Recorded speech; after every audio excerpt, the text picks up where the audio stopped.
Okay, this video is about kind of an introduction and an overview to weight pull in the GRC organization. Let's see differences between our organization and other organizations. First and most noticeably will be our use of sleds as a competition apparatus instead of carts that are either on wheels or rails. The reason that we choose to use sleds instead of carts is because it's going to make it more accessible immediately to more people. It's going to make more venues possible. It's going to make training easier to do for people.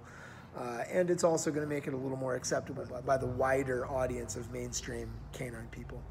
The only reason to do it is, the only reason to stay with carts is honestly just for tradition and to fit in. And we're already throwing a giant monkey wrench in the idea of tradition and fitting in by insisting that dogs pass the SR and by adding obedience and responsibility and control to the beginning of weight pull. That's already flies in the face of what most people do with weight pulls. So the next thing that makes us very different, going up from the most obvious, which is usage of a sled, the next thing that makes us different is our weight selection. And we're going to borrow from the human strength and conditioning world, the way that Olympic weightlifting is run, and most powerlifting, the most human strength sports are run like this. You declare what weight you're going to open at. So when you sign your dog in for the day, they're going to weigh your dog. You're going to say, I'm coming in at 40 pounds. We'll just say, I'm coming in at 40 pounds. And then we make our run order based on the opening weights, and you'll go where you go. When you get done with your pull, before you leave the track, you tell the attendant, put me back in at, making easy numbers, put me back in at 50. And they go, no problem. And they take your little index card and they put you at the back of the 50s. And then we go as we pull the card, tell who's on deck, we go. When you get done with your pull, tell them what you want to come back in at. You make as many runs as you want. Whatever jumps are best for your dog. You're completely and totally in charge, not beholden to anybody else's schedule, anybody else's number of drops, none of that shit. You do what is best for your dog. So you decide your opener, you decide when you leave the track where you're coming back in at, you pull as many times as you want until you get the performance you want to get out of your dog, and then you pull your dog when you and your dog are done. And that's the way it goes. The only other difference is that there is a 3 pull must. You must make 3 unfouled runs in order to have your score be recognized, right? So you can't just come out and do a 1 and done. You must make 3. Now those 3 can be 3 with the empty sled. I don't care. Like those can be whatever you want them to be. So again, do what you need to do for your dog.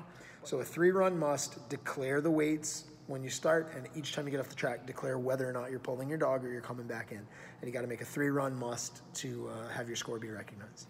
That's the way it is. Now we'll talk about the differences in the level. So this is the deal. Level 1 is essentially, if you've watched any of these videos, you're starting to see a trend. This is across the board. All level 1 stuff is the same. From the entrance of the ring to the hookup point at the beginning of the sled, you have loose leash responsibility. Whatever you need to do to navigate that. If you just want to go fast enough that you don't run out of time and tension, that's fine. If you want to heel your dog or tactically heel your dog up to the thing, that's no problem.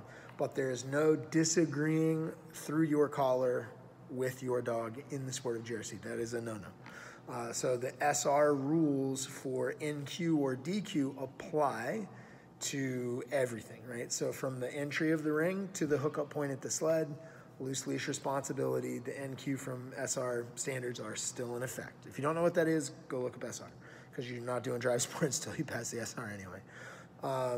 At level 1, once the dog is hooked up, you may absolutely restrain / agitate. You can hold the collar and get them pumped up. Let's go, buddy, here we go. And then when you let go and tell the dog to work, they're going to start the timer. When they start the timer, you are not allowed to touch the dog again. You can be anywhere you want to be on the track, working your dog, but you can't touch him. You can get right in front of him. Come on, buddy. Like I almost get kissed working the dogs, right? But you can't touch them. You can't touch the line. You can't touch the cart. So you can be anywhere you want, and that is exactly the same as almost every weight pull organization. Once you let go of the dog, you can't touch him again. They have 1 minute to make the sled go past the 15-foot mark, and if they do, and they do it successfully, and you haven't touched them, that run gets recorded. So that run is unfouled and gets recorded. At level 1, you get 1 free foul. That's not a cheat. you get one free foul. So if you're going, come on, buddy, buddy, buddy, and you're blowing in his mouth, come on, you can do this, and he bumps in faster than you were expecting and bumps you, we're going to call that a foul. We're not going to stop. You're not going to get kicked out. That run will be over. That run is fouled out. That run does not count. But you are allowed to pull again. You're not NQ'd from the competition. That run is fouled.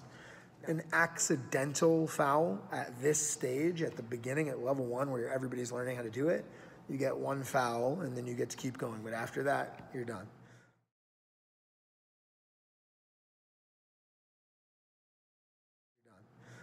So you loose leash responsibility up to the hookup point.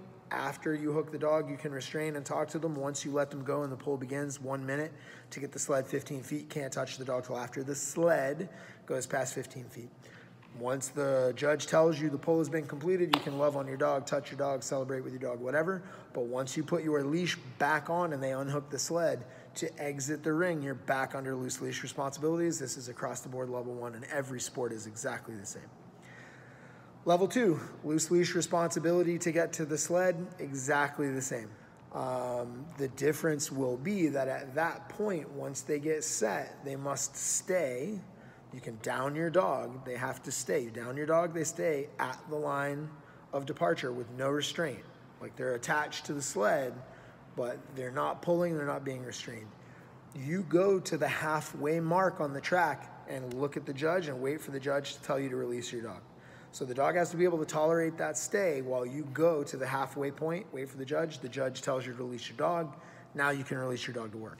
Once you release your dog to work, you can work the track just like level 1, no problem. Like stay on the track anywhere you want, work your dog, everything's cool, no problem. At the end, the exit strategy is exactly the same as level 1. Love, love, love. Once you hook your leash, loose leash responsibility to get out of the ring. So in that respect, it's the exact same. Level 3, much harder.